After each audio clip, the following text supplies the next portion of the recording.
Hello, friends, and welcome to the show. So, this episode, I'm going to be talking about how Joe Biden reneged on his deal, or actually on the American deal with Afghanistan for the U.S. to pull its forces out on May 1st. And the Taliban is reacting exactly how I said they would react just a month ago when I previously did a video about this, when Joe Biden and his administration floated the idea about failing to meet our obligations in the region. But before we get started, how about you smash that like button, subscribe to the channel if you haven't already, and leave a comment down below. It really helps with the algorithm. Let's get started. It is time to end America's longest war. Biden announces U.S. troops to leave Afghanistan by September 11th. President Joe Biden said Wednesday that he will withdraw U.S. combat troops from Afghanistan by September 11th, ending America's role in what has become its longest war. The removal of approximately 3,000 American service members coincides with the 20th anniversary of the September 11th, 2001 terror attacks, which spurred America's entry into lengthy wars in the Middle East. So let's put this in perspective. This happened when I was in sixth grade. My 21st birthday was in Afghanistan. That was 10 years ago. I have been since medically retired from the military. I now have my own private business, my own small business. I'm in the process of applying to law school. I'm hopefully going to get accepted and will attend in the fall.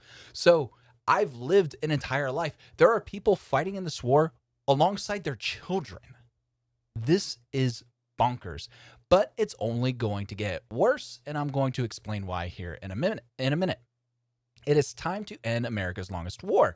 It is time for American troops to come home.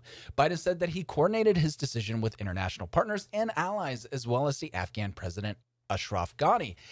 The withdrawal of U.S. troops will begin on May 1st. Following his remarks, Biden said he would visit Section 60 at Arlington National Cemetery, the final resting place for Americans killed in Iraq and Afghanistan. Ghani said he spoke with Biden and respects the U.S. decision to withdraw its forces. Ghani said Afghanistan's military is fully capable of defending its people and country. If that were the case, then the United States has no business being there. Why are we still there?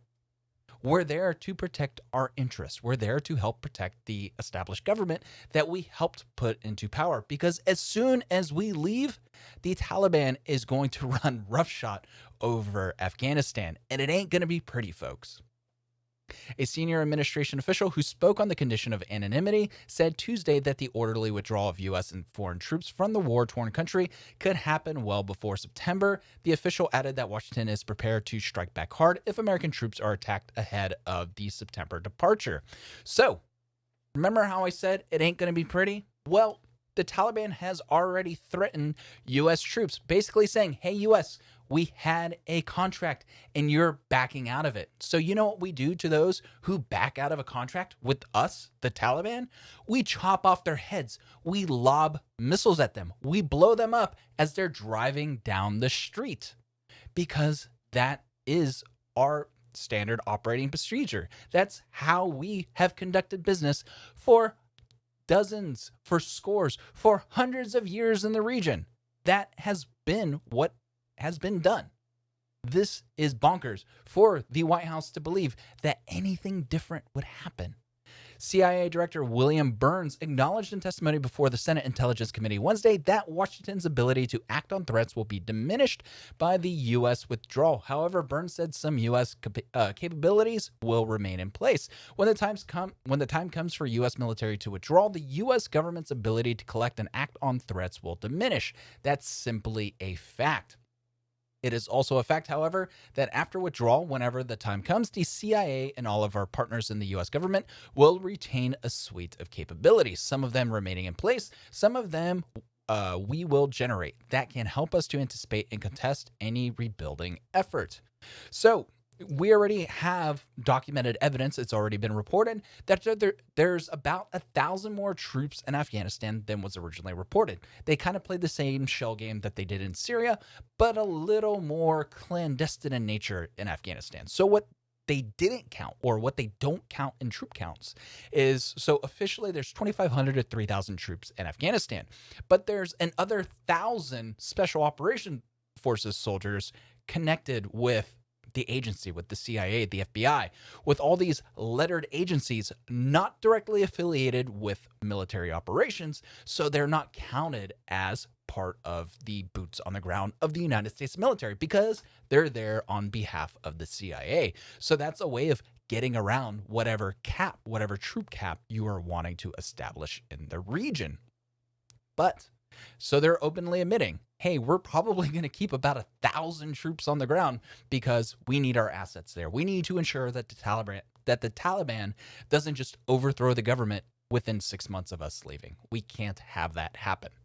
Jumping over to a blast in the past, this is Joe Biden talking about in 2014, we're going to be leaving Afghanistan. That's why with 49 of our allies in Afghanistan, we've agreed on a gradual drawdown, so we're out of there by the year 2014. My friend and the governor say it's based on conditions, which means it depends. It does not depend for us. It is the responsibility of the Afghans to take care of their own security.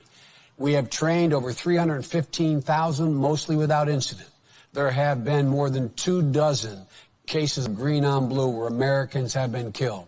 If the measures the military has taken do not take hold, we will not go on joint patrols. We will not train in the field. We'll only train in the Army bases that exist there. But we are leaving. We are leaving in 2014. Yeah, we see how well that turned out, right? So his reasoning for wanting to pull out is like, hey, look, we've trained hundreds of thousands of Afghan troops, and in return, we have been blown up by Afghan troops we've trained. While I was there in Afghanistan from 2010 to 2011, I believe there was a member of the Afghan army that shot an RPG at U.S. Special Forces who are in the process of training them.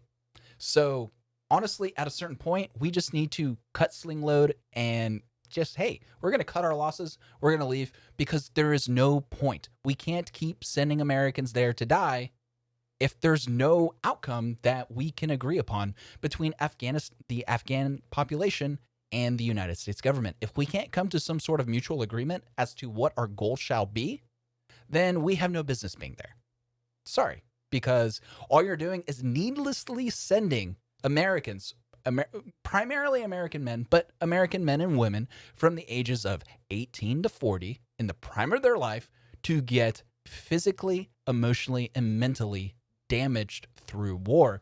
And that is unacceptable, especially since, again, there is no end goal. There is no mutual agreement as to what the perfect vision of Afghanistan shall be when America leaves.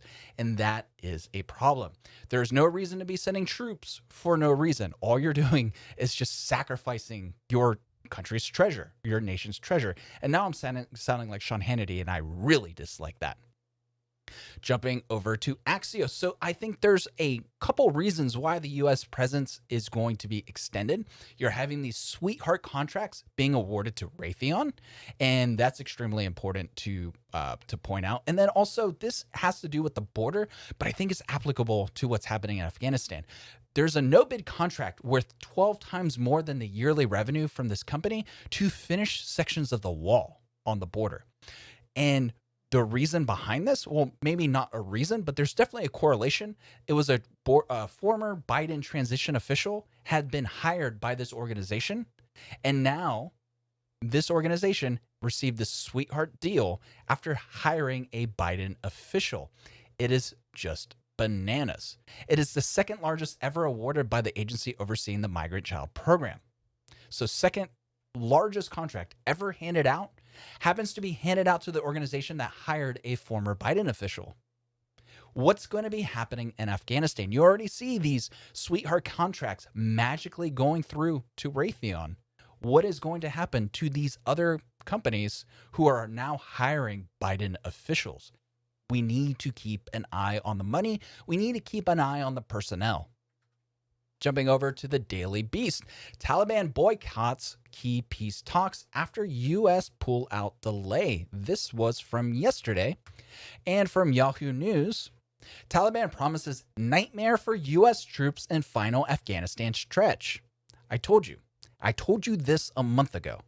Speaking to the Daily Beast on Wednesday, Mullah Salih Khan, a Taliban group commander from Afghanistan's Helmand province, said that the insurgent group is very much prepared to strike against U.S. and Afghan government forces, warning that the militants will turn Afghanistan into a nightmare for them. Mullah Muhammad Rahman, I believe that's how you pronounce that, a Taliban subcommander from the Ghazni province, added that the U.S. has proven they can't be trusted after retreating from the May 1st deadline, and that the group is willing to fight till the end of the U.S. presence in Afghanistan. We have the pride of defeating about 100,000 invaders from different countries in Afghanistan. A few thousand won't be a problem at all, he said, referring to the 3,500 American troops still stationed in the country. Experts say this reaction should have come as a surprise. Afghanistan will likely see an unrestricted fighting season with attacks on Afghan provincial capitals, as well as against foreign forces. Andrew Watkins, Crisis Group's senior analyst for Afghanistan, told the Daily Beast, "It is hard to say if the talks have been entirely halted, but it's also difficult to see any reason for the Taliban to continue if, as they seem to suggest so far, the Doha deal has been broken by the U.S.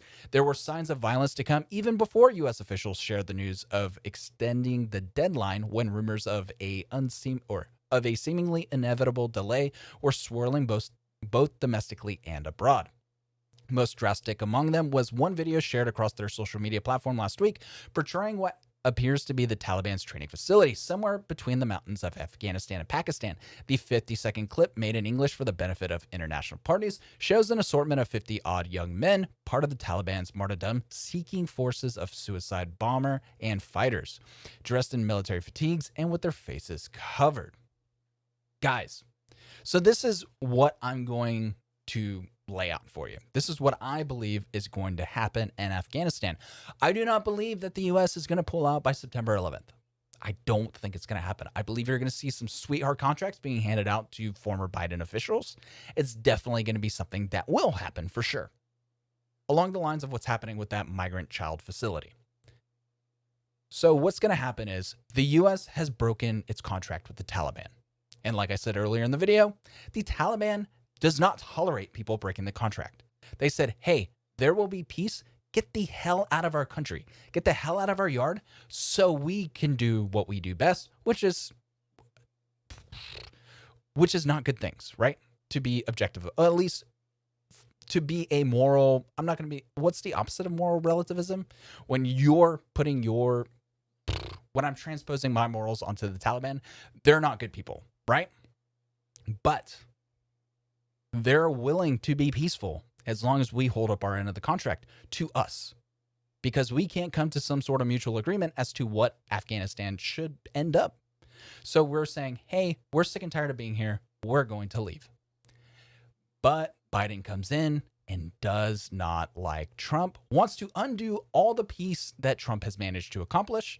So what's going to happen? We extended our time in country by 4 months, and then the Taliban is going to start bombing the crap out of U.S. forces. And what do you think Biden's response is going to be? Oh, we're going to keep 3,500 troops there for every troop that dies. We're just going to replace one troop at a time each time they die from these airstrikes. Not airstrikes, but bombings.